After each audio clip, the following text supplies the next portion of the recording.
Hey you guys, Lissandro here, and today I'm doing a different tutorial. I'm doing a tutorial in chemistry. Okay, so previously I have done tutorials on chemistry, actually showing experiments of chemical reactions, exothermic chemical reactions, and some like a kind of a simulated demonstration of stoichiometry explaining the hazards of carbon monoxide.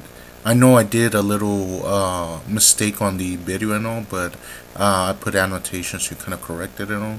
But anyway, um, so that was back then when I didn't have that many resources to make videos or anything. But now I have a lot of tools that I guess I have collected over time and everything, with the money I have made and everything.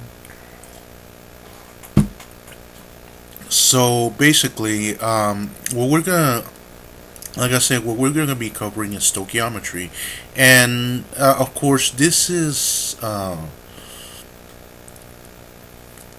something in which, how can I say, this is something that that a lot of beginner chemistry students, whether it's high school or college, have trouble with, just like in algebra. They have trouble dealing with stoichiometry, balancing equations, the symbols, and everything else. Now, let me introduce something that I'm sure a lot of you are familiar with, and this is H H2O. Okay, and what does that equal to? It equals to water. Okay, a lot of people know this. H2O is water, but what does this H2O mean? And what it means, it basically means that you have two hydrogen atoms bonded to one oxygen atom. So let's go ahead and separate this, and it basically means you have two of these um, that are positive charge, and it's bonded to one oxygen atom, which is negative charge. Okay, and these bonded to form form a hydrogen oxygen bond. Okay, how this bonds and everything and how this works and all, that's a completely different deal and everything. That's going more into like that's going more into electron spin shells and octet rules and things like that. That's getting more deeper into chemistry.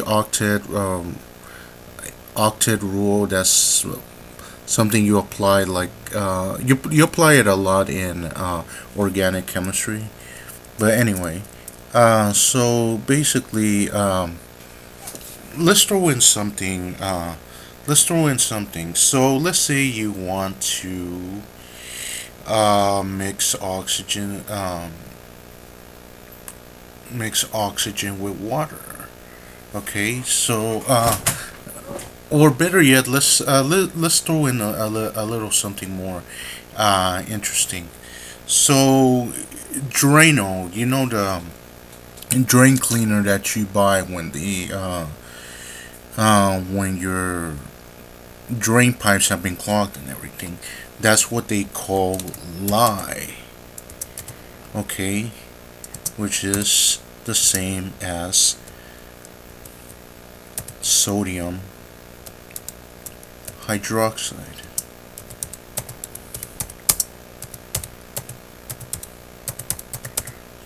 Sodium hydroxide. Okay, and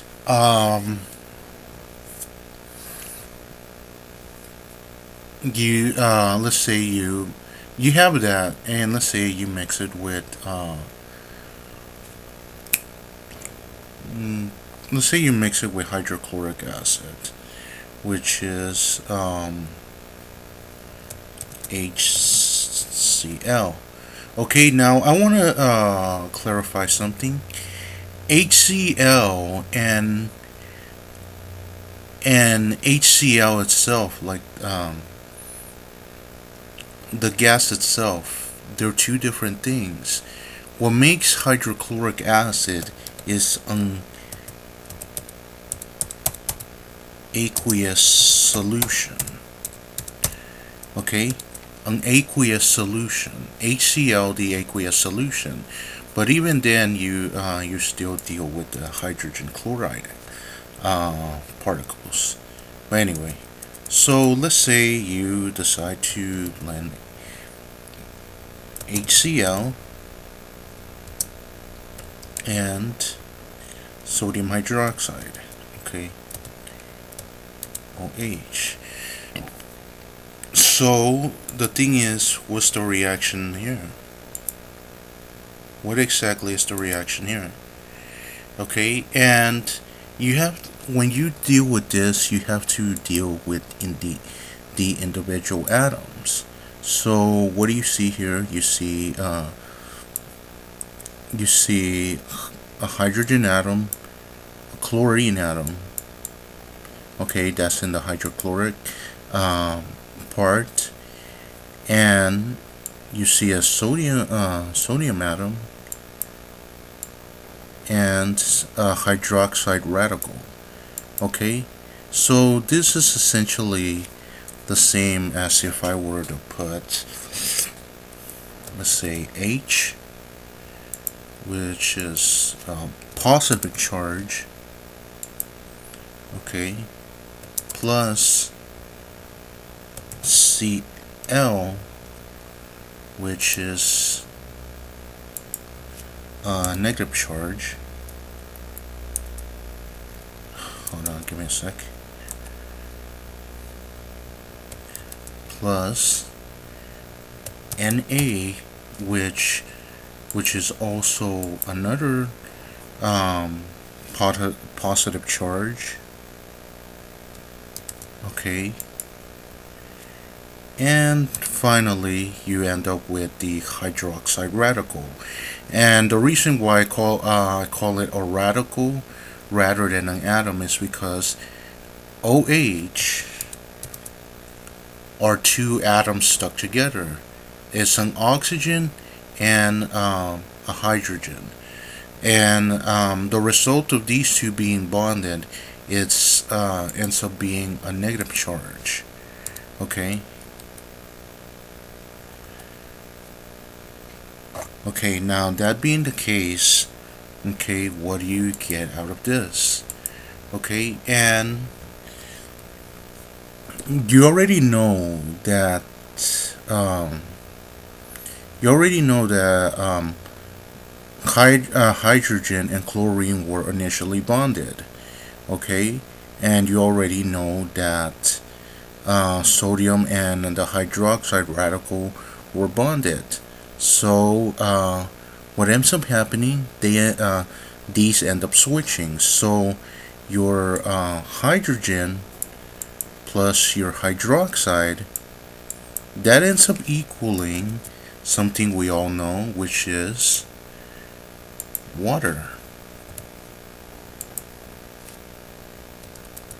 Okay, and well, now that you have this, your hydrogen and your hydroxide have bonded, you end up with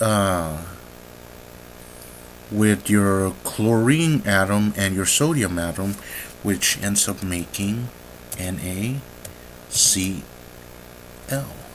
which is salt. Okay, which basically, hold on, give me a sec. Which basically these are the same as this. Okay, so they're essentially it's essentially the same. Okay, and why did it produce water and a salt? Okay, as y'all as some of y'all recall, And this is to some of y'all who already know. Um, you already know that ac- acid and base ends up producing